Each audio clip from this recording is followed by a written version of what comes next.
bercerita soal pengalaman saya selama bekerja di maskapai saya tercinta ini. Sebenarnya ceritanya bisa dibilang horor sih, nggak begitu horor ya, cuman menurut aku kayak ini pengalaman paling seru karena jarang-jarang terjadi dan menurutku kayak sekali seumur hidup gitu loh. Ini kan terjadi ya kan. Nah, jadi sewaktu-waktu kita itu lagi ngeron di suatu tempat, di suatu daerah sih sebenarnya, bukan suatu kota juga, ini daerah masih terpencil banget.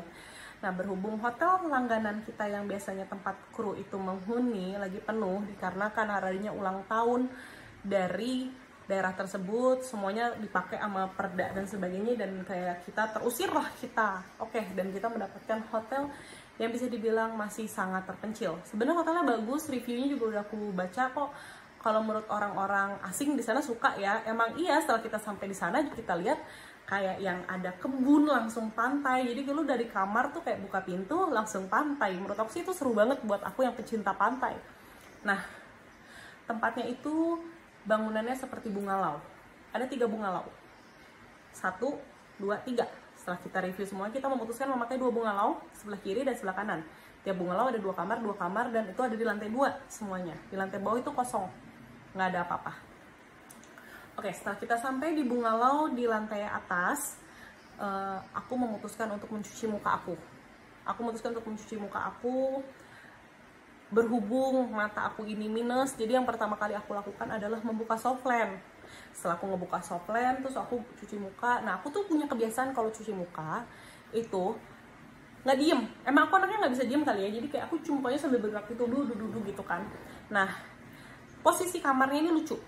Jadi kamarnya seperti apa ya? Coba kalau aku bisa ceritain. Posisi kamarnya tuh seperti ini. Misalnya ini kamar kita nih. Kamar kita. Nah, untuk mencapai WC, kita kalau harus keluar dulu dari sini. Nah, ini kamar mandinya nih, di sininya nih, di luar.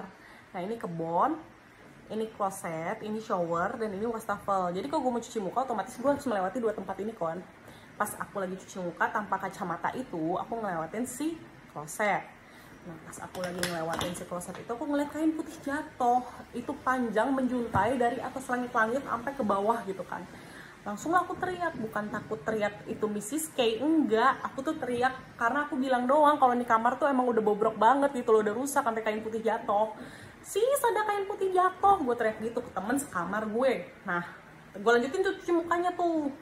Pakai kacamata, gue ngelewatin lagi tuh si kloset tersebut kan. Kain putihnya udah nggak ada tuh, udah hilang. Terus gue mikir kayak mungkin itu kain putihnya jatuh, ya mencoba positive thinking aja ya, karena kan masih semalaman di sana, nggak mungkin dong kita ketakutan terus. Udahlah, udah nggak ada tuh kain putihnya jatuh dan sebagainya. Akhirnya keluar, aku juga nggak ngomong apa-apa sebenarnya sama si teman sekamar aku, dan aku nggak cerita karena aku takutnya teman sekamar aku takut sama cerita aku gitu kan. Ya udah, kita ngelanjutin hari kita. Sore-sore kita itu pergi ke pantai. Udah sore-sore kita pergi ke pantai lewatin kebun. Pas balik kita baru sadar ternyata di hotel tuh emang gak ada penerangan. Jadi satu-satunya penerangan yang ada itu hanya ada di kamar kita. Jadi kalau dari tempat aku mau ke tempatnya Captain nih, itu harus ngelewatin dulu kebun-kebunan dan satu bungalau di tengah itu kan. Itu kita pakai senter yang kita selalu bawa. Itu ada logo itemnya, semua FA selalu membawa senter kan.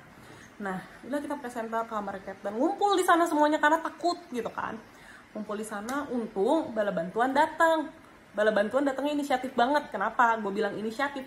Karena di hotel tersebut jangankan TV, wifi aja nggak ada, sinyal biasa aja nggak ada yang Telkomsel. Yang biasa Telkomsel kan menjangkau seluruh dunia ya. Ini nggak ada Telkomsel gitu kan. Jadi semuanya udah mati tuh sinyal, mau Excel kayak mau apa semuanya nggak ada gitu kan. Nah, udah nggak ada sinyal. Untung si bala bantuan ini datang tuh rame-rame groundstop bawa ikan yang baru dipancing mentah gitu. Nah, akhirnya tim cowok, Captain aku dan Evo aku itu bakar-bakaran ikan. Tim cewek semuanya dalam kamar Captain nih ngegerumbul. Satu persatu mandi, kita tungguin di kamar Captain. Kenapa kita tungguin? Supaya kesannya rame aja gitu loh. Jadi kan kalau yang mandi kan dia nggak takut karena nggak dengar suara kita kan. Nah, udah kayak gitu, udah panjang kali lebar kali tinggi. Nah, giliran gue mandi, gue tuh nggak mau mandi. Kenapa? Karena gue tuh dibilang jijian ya, cuman gue gak mau gitu loh pakai WC orang lain tuh. Dari dulu kayak gitu, kayak lebih nyaman pakai WC sendiri. Ya udah gue pamit nih sama Eva yang lain. Mbak, gue balik dulu ke kamar gue ya, mau ngapain, mau mandi, kenapa nggak di sini aja? Enggak mbak, nggak bisa, gue kalau mau mandi harus di kamar mandi gue. Belum lagi kan alat mandi kita kan beda-beda ya kan. Akhirnya gue ke center nih, gue balik lagi lah sendiri, gak mikir aneh-aneh, karena balik lagi gue tuh emang suka gitu loh ke bangunan-bangunan yang banyak taman atau deket pantai tuh aku emang suka gitu. Baliklah, nggak mikir negatif dan lain-lain, sampai kamar mau mandi, masuk ke dalam WC lagi, gue nyium bau anyir kayak bau darah yang udah lama nggak dibersihin. Gimana sih, bau banget. Terus udah kayak gitu gue kayak ilfeel sendiri, terus gue jadi nggak mau mandi gitu ya, atau mungkin emang dasarnya gue pemalas, pokoknya endingnya gue kagak mandi. Gue main handphone dan gue berusaha mencari sinyal di kamar gue. Nah tiba-tiba teman sekamar gue tuh datang. Mbak, lu nggak jadi mandi? Enggak ah, soalnya nggak mood. Udahlah, airnya juga emang air licin gitu loh, air asin gitu kan, licin gitu. Oh ya udah mbak, ngomong-ngomong, kata Captain itu makanannya udah jadi, kita makan yuk, ayo. Akhirnya balik sama Gronsap, semua rame-rame, itu kurang lebih banyak banget kok, 12 orang kita makan rame-rame, seru banget deh pokoknya, sampai kita sempat foto-foto dan semuanya. Dan untungnya emang dasarnya gue anaknya berisik, jadi ya nggak kerasa banget lah mereka itu sepi, karena aku itu berisik banget kan anaknya. Udah nih, udah capek kan semuanya, aku juga udah capek banget nih ngomong kan, mulut udah sampai kering.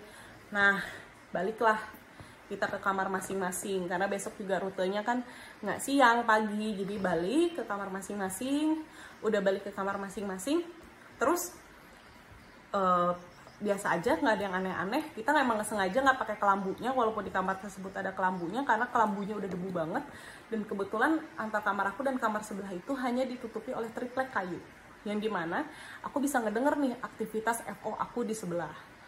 Tengah malam sekitar jam 3 FO aku tiba-tiba gedor-gedor. Put bangun, lihat ke depan kamar, dia bilang kayak gitu. Hah? Gue nggak mau dong, maksudnya aku kayak, gue nggak mau, maksudnya ngapain gue ngeliat depan kamar juga nggak ada penerangan, mau ngapain, lu mau ngasih surprise, mau ngelamar gue kan nggak gitu juga kan. Jadi kayak ya udah, ngapain gue waro juga kan. Nah gue diem. Nah ternyata dia masih berusaha tuh berkomunikasi sama gue, dan gue juga takut kalau misalnya ternyata yang sebelah bangunin itu bukan manusia gimana. Terus gue lihat depan, terus ada dia, tiba-tiba kan ada permen sugus gitu kan di depan, kan gak lucu. Jadi gue akhirnya memutuskan untuk tidak mewaro, tapi dia masih berusaha gedor-gedor dan dia berusaha bangunin aku. Terus dia bilang kayak gini, Put di depan ada banyak orang tapi nggak ada kakinya dan nggak napak. Gue langsung kayak, oh ini nggak lucu sih, maksudnya gue nggak lucu tuh kayak gini, lu kalau takut sendiri, gak usah bawa orang kan. Nah tapi ya udahlah, aku sih memutuskan tidur dan pura-pura nggak ngedenger tuh kalau dia tuh berusaha ngomong sama aku gitu kan. Udahlah, in flight, akhirnya baliklah kita, udah nih ke pesawat lagi. Masalah gue dengan hotel tersebut sudah selesai. Nah terus cerita, terus tiba-tiba gue nanya gini sama mbaknya, mbak lu lagi mens ya? Aku kayak gitu kan. Enggak, kata dia gitu, mbak kali yang lagi mens sih, yang ngomong kayak gitu kan. Terus aku bilang, lah aku pikir lu yang mens. Enggak mbak, sumpah aku nggak mens, aku kira mbak yang mens. Karena itu baunya anyir banget, bau anyir busuk gitu loh, yang dan baunya tuh nggak semi bau, kayak bener-bener kayak itu penuh di hidung lu tuh bau anyir gitu loh, kayak pengep gitu kan. Terus gue bilang, wah itu apa ya? Iya mbak, itu apaan ya? Aku jadi takut ya gitu. Aku sebenarnya ngeliat juga Mrs. K, tapi aku nggak berani ngomong sama mbak. Ya dia bagus, aku juga takut mbak kalau ngedenger gituan, kataku tuh kayak gitu. Yang ada nggak tidur ya, walaupun nggak tidur juga sih sebenarnya, cuman nggak mau aja dengernya kan. Udah, terus aku tanya tuh Mevo-nya, mas lu ngapain, lu bangunin gue jahat banget tengah malam? Aku bilang kayak gitu. Iya, gue ngeliat rame-rame di atas Put, ada orang lalu lalang gitu loh di depan teras, tapi gue udah perhatiin nggak ada kakinya, padahal gue udah ngintip-ngintip. Gue nggak tahu itu bener apa enggak, karena balik lagi tuh masnya menyaksikan gitu kan. Udahlah, akhirnya setelah itu kita melanjutkan dengan sales on board, dan ternyata belum ke belakang kita nguping selama ini apa yang kita omongin. Dia nanya, mbak lu nginep di hotel mana? Kata dia kayak gitu kan. Di hotel ini, kata gue kayak gitu kan. Mbak di situ kan pernah ada pembunuhan, kata gitu. Oh ya, iya mbak, di situ pernah ada pembunuhan mbak. Di kota ini merupakan kota yang masih tertutup dengan lingkungan luar, dia bilang kayak gitu. Bahkan kalau udah tengah malam tuh bahaya mbak ada di luar. Kalau misalnya kayak rumah mbak dirampok tuh, bahkan kalau mbak ngelawan, mbak bisa digorok kepalanya, dibawa keliling kota. Nah terus gue mikir kayak gini dong, buset, gue pikir hukum di Indonesia udah ditegakkan gitu kan, merata. Ternyata ada juga yang masih kayak gitu, kalah dengan hukum adat. Ya gue nggak ngerti juga sih, mungkin bukan hukum adat juga, kayak ya barbar aja gitu kan. Tapi gue nggak ngerti ini terjadinya kapan, apakah si penumpang ini bener apa enggak, kan kita nggak tahu kan, gue cuma denger cerita doang ya. Nah udah kayak gitu, terus aku bilang kayak gini akhirnya sama kaptennya, Cap, hotel ini tuh nggak safety. Karena sebenarnya aspeknya pertimbangan kita tuh bukan dari sisi si Mrs. K-nya atau pocinya atau orang lalu lalang tanpa kaki itu. Yang kita pikirin tuh kayak, lu kebayang gak sih kalau nggak ada sinyal di suatu tempat, kalau misalnya lu lagi camping, lu emang di kota wisata gitu, ibarat kata masuk hutan, itu kan ada penjaga wisatanya ya. Kalau lu kagak balik nih dari ngedaki gunung, nggak turun-turun, lu masih dicariin. Lah kalau di hutan gitu, siapa yang mau mantau lu? Kagak ada sinyal, lu di hotel tengah antah berantah itu, lu dari pingsan sampai meninggal nggak ada bantuan, mau minta tolong siapa, nggak bisa juga kan. Jadi dari sisi safety pun menurut aku hotel tersebut sangat tidak safety, tapi seru. Menurut aku sih seru ya, seru banget pengalaman aku di sana.